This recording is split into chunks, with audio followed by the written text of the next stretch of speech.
This video is going to be about the truth behind a lot of quote-unquote missing kid cases.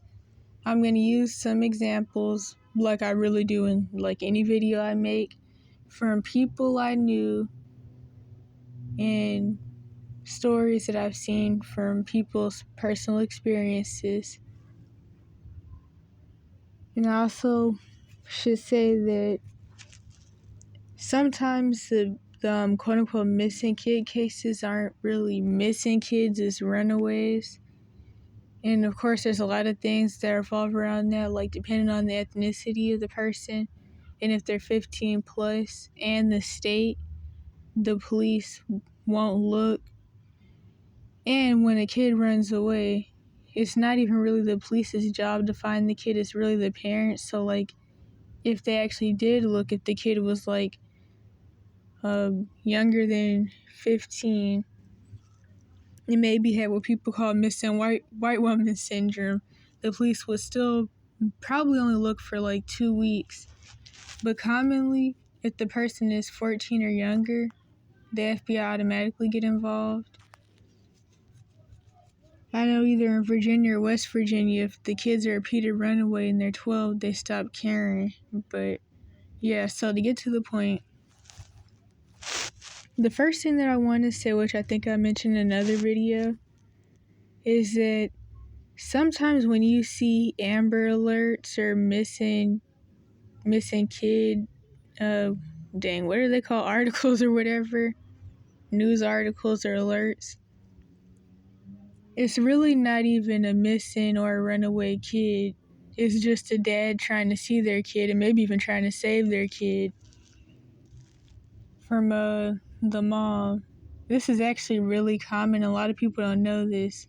This is common in cases where like the Amber Alert or missing persons article says that it was like a 1-year-old that went missing off the porch at 12 a.m., which just sounds weird because why would a 1-year-old be on the porch by themselves at 12 a.m. anyway?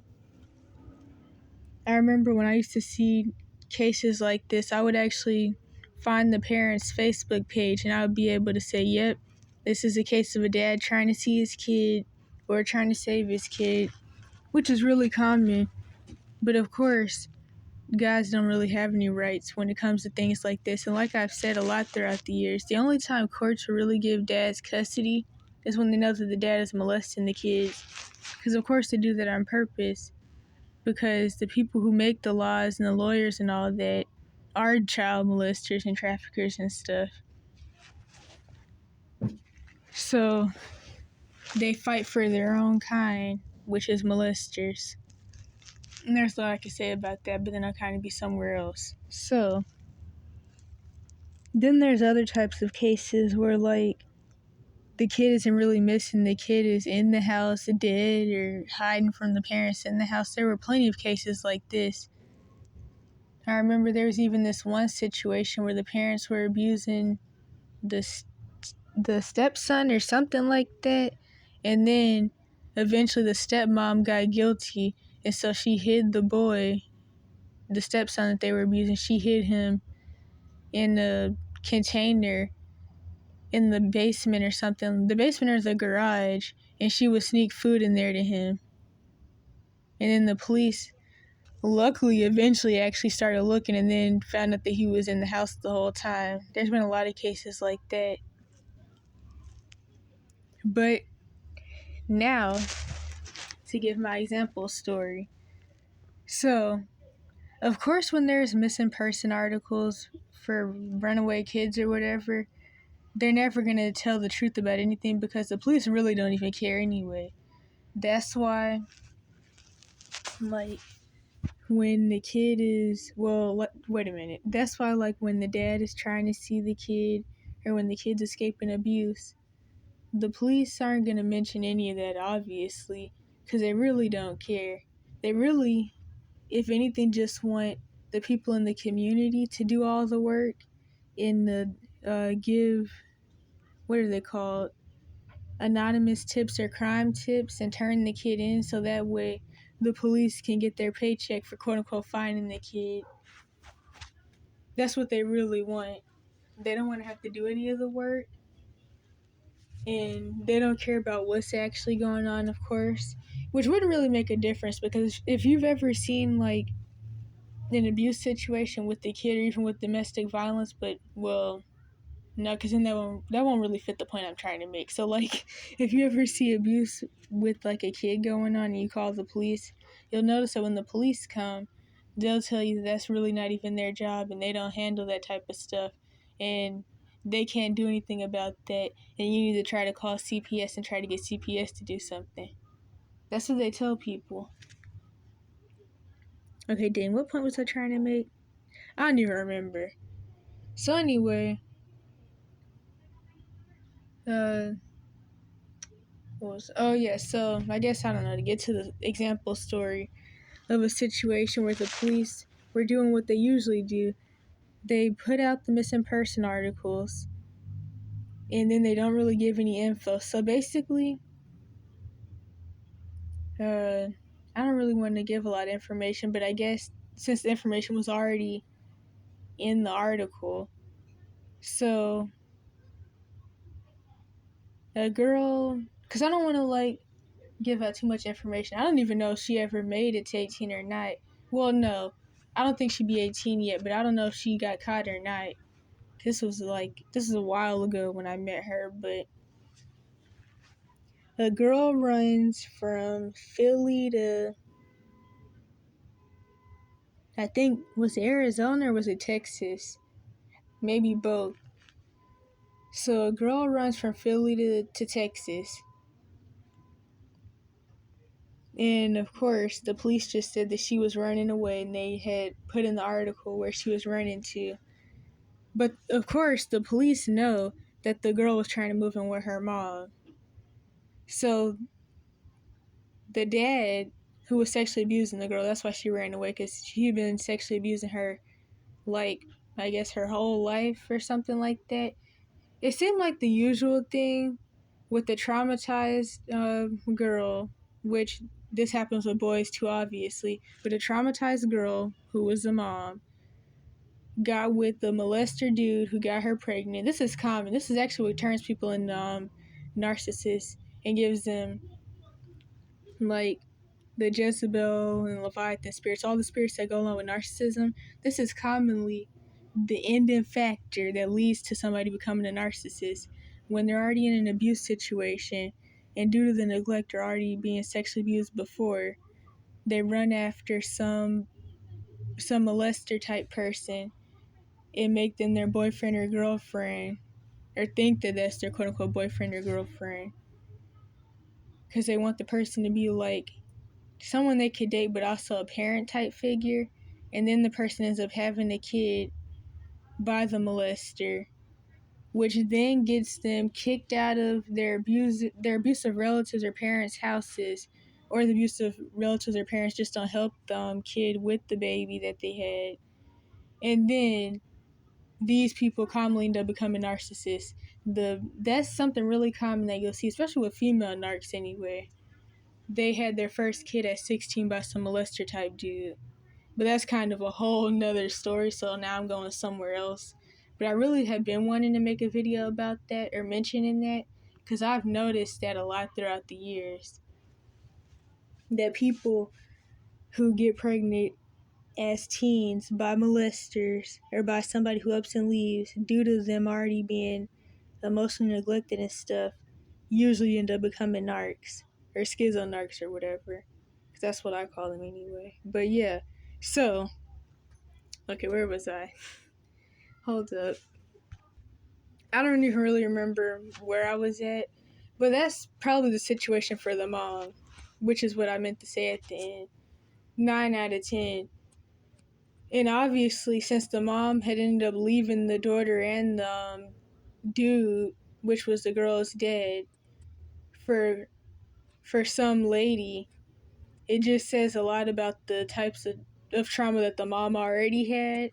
And she was obviously just having the usual sexual issues from trauma.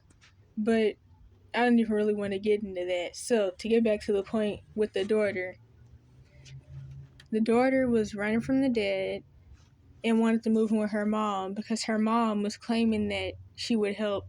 Luckily, the daughter did have relatives that would do the bare minimum to help, kind of like how I had well, wait a minute. I had mandated reporters around at some points throughout my situation that would at least tell me that they knew what was going on. But just like in this girl's situation, her relatives were like how some people were for me, not even just mandated reporters, but just other people who were around in the situation, people that would do the bare minimum. So her relatives were doing the bare minimum by at least paying her phone bill for her while she was living with her dad, and even while she was escaping her abuse situation. I don't remember if she hitchhiked or what, but the police were already told that she was going to be going to try to stay with her mom in, I think, Texas. So the police were already monitoring the mom's house and would sit outside the mom's house. So the girl's mom originally claimed that she would help. So when the girl got to Texas, since the police were watching outside of her mom's house, her mom's girlfriend told the daughter to just stay with her net. Wait a minute. I'm trying to get this to make sense because I don't even remember anybody's names, but of course I wouldn't use their names anyway. But like the mom's girlfriend's nephew is who the daughter stayed with because the mom's girlfriend told the daughter that she had to stay with the nephew. I really hope this is making sense. So I kept telling the girl that if she really wanted to do the lay low till 18 thing to escape her abuse situation, she's going to have to accept the fact that she has nowhere to go and stop trying to couch surf with the people she was couch surfing with because, like, they obviously were too scared to really help, they being really her mom. And I told her that this didn't really seem like it was going to work because she was even talking about trying to go stay with her boyfriend in another state near the West Coast. And I was like, I don't think this is going to work. I don't know how you would even manage to get to your boyfriend. And honestly, due to the fact that your boyfriend is under 18, she was about 17 and she had a year wait till 18. I was like, due to the fact that your boyfriend is under 18, he's staying with his parents. So he may be saying yes, but I highly doubt that his parents are actually going to allow you to stay with them because they're going to be talking about all the risks that they have. And honestly, that's not really that true unless like the police and her dad know about the boyfriend because it is possible to hide somebody. But of course, quote unquote healthy people never want to help abused kids, and they're always talking about the risk and stuff. And so then all these weird messed up people like molester type people who are willing to hide the kids come up and then manipulate the kids into staying with them because nobody else will help, and then the kids end up getting stuck with these people 18 plus and getting groomed and all that. Well, sometimes it's not always that bad, but they do end up getting groomed. But some people do end up staying with molesters, and then once they turn 18, they leave the person. But that's not really your goal, though, because your goal of leaving your original abuse situation is to get into a better predicament, or at least lay low till you can get into an ideal predicament. It's not to jump into some other abuse situation. But yeah, anyway, the girl didn't want to listen to me because I told her she really needs to stop trying to couch surf with these people. And I told her the boyfriend thing definitely wasn't about to happen. Lo and behold, a couple months later, the boyfriend had told her that his parents said no. And I don't even know what happened to her because we ended up getting to an argument. And we blocked each other. But yeah, so I don't know if I should go into the argument or not. That was funny, but it was over some other person that I was telling her not to stay with who got mad at me because I had told her about how he wouldn't help me. He was a teenager too, but he was 19. But anyway, that's kind of another story. So, getting back to the point again, the mom's girlfriend's nephew, who the daughter was staying with, was also sexually abusing her, and I was like, this isn't worth it.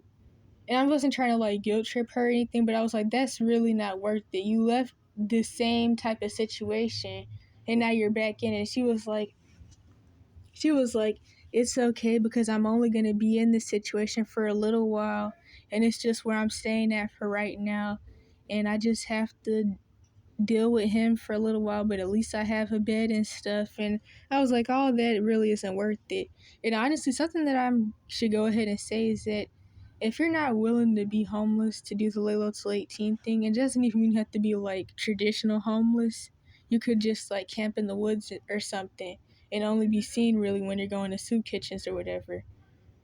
And you could just spend your time traveling if you have the money to even do that. But if you're not willing to be homeless, 9 out of 10, if you don't have any people that are actually willing to fight for you and go to court for you, which is really rare for an abused kid to have, it's very rare for me to see people in support groups talking about their boyfriend or their girlfriend or their kid's boyfriend or girlfriend or friend that they're fighting for and trying to go to court for to get custody of so they can have a safe place to live. That's really, really rare. People really don't care like that. And they really don't want to get involved like that. And if you're not willing to be homeless, 9 out of 10, doing the lay low till 18 thing isn't going to work for you, and you're going to get turned in and put back in your situation, or turned in, locked up in some mental health system or juvenile justice system, part of the Cash for Kids system, and then put back in your abuse situation, where you're going to be on lockdown even more because now your abuser knows that you understand that you're being abused and that you want out. So, now to get back to the story again. She was getting molested by the mom's girlfriend's nephew, and then eventually she told me that she needed somewhere else to go because her mom had finally admitted that she was backing out and didn't want to help. And somewhere around this time, that's when the whole blocking thing happened. I don't know what happened to her. I do know that the police knew that she was going to Texas, but luckily for her, the pictures that her dad used in the missing person articles were super old pictures that looked nothing like her because she was 17 or something like that. Just turned 17, or she turned 17 sometime after leaving. The pictures her dad used in the missing person articles are from when she was like 7 years old. So it didn't look like her whatsoever. So that was one good thing she had, but I don't really know what happened to her. I feel like most likely she ended up getting caught because eventually, well, I mean, I haven't seen her back in the abuse escape support group, so I feel like she got caught. But I don't know. I hope she didn't.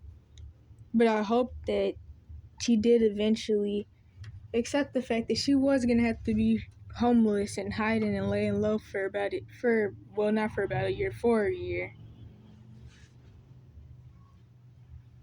But yeah, so that's one example of the truth behind missing kid or runaway kid articles, because people see these articles and then they just start sharing them all over social media, claiming that they think that they're helping somebody, but really they're not. And that's the thing. People are always talking about how they worry about trafficking, which is really bullcrap because Americans don't even really believe in, most Americans do not really believe in sex trafficking or any type of trafficking because the media tells them that everything is a conspiracy theory and everything is, kind of like what they said in the 80s with sex trafficking, where where the media was telling people that it was just quote unquote satanic panic and everybody was just schizophrenic and that the 4-year-olds who were bleeding from the rectum were schizophrenic. Americans don't believe in sex trafficking, definitely not for it being what it is. Usually when they think of sex trafficking, they think of just like prostitution, but it's really more than that. And of course, even with prostitution, sex trafficking, you can eventually get into global SRA sex trafficking, but still, my point is, you people barely even really believe that sex trafficking or any of the other types of trafficking goes on, but then you help exploit kids who are trying to escape abuse situations by reposting articles that have a whole bunch of lies and misinfo, and you claim you're doing that to quote unquote help somebody, but you're usually doing it just to look good and look like you care about other people when you really don't. Because if the kid was to come to you and tell you about the actual situation, you would block them. Because it happened to me one time. Because I remember I was telling some people to stop spreading different little smear campaign and bullcrap that was being put out about me on the internet. And what did the people do when I would tell them this? They would block me. So yeah, that's what happens. And this was just regular everyday people who were sharing the smear campaign. And I'm not even talking about the actual true crime bullcrap social media pages that love to exploit, abuse, quote unquote, missing kids for money and views and likes. I'm not even talking about those people. I'm talking about just regular random people who were just sharing different things about me that weren't true. Which is why I really didn't get caught up in confronting people about things. Because, for one, I don't want anybody to go back and tell my relatives anything, or tell my relatives that I had messaged them from a certain account, because that would put me at more risk.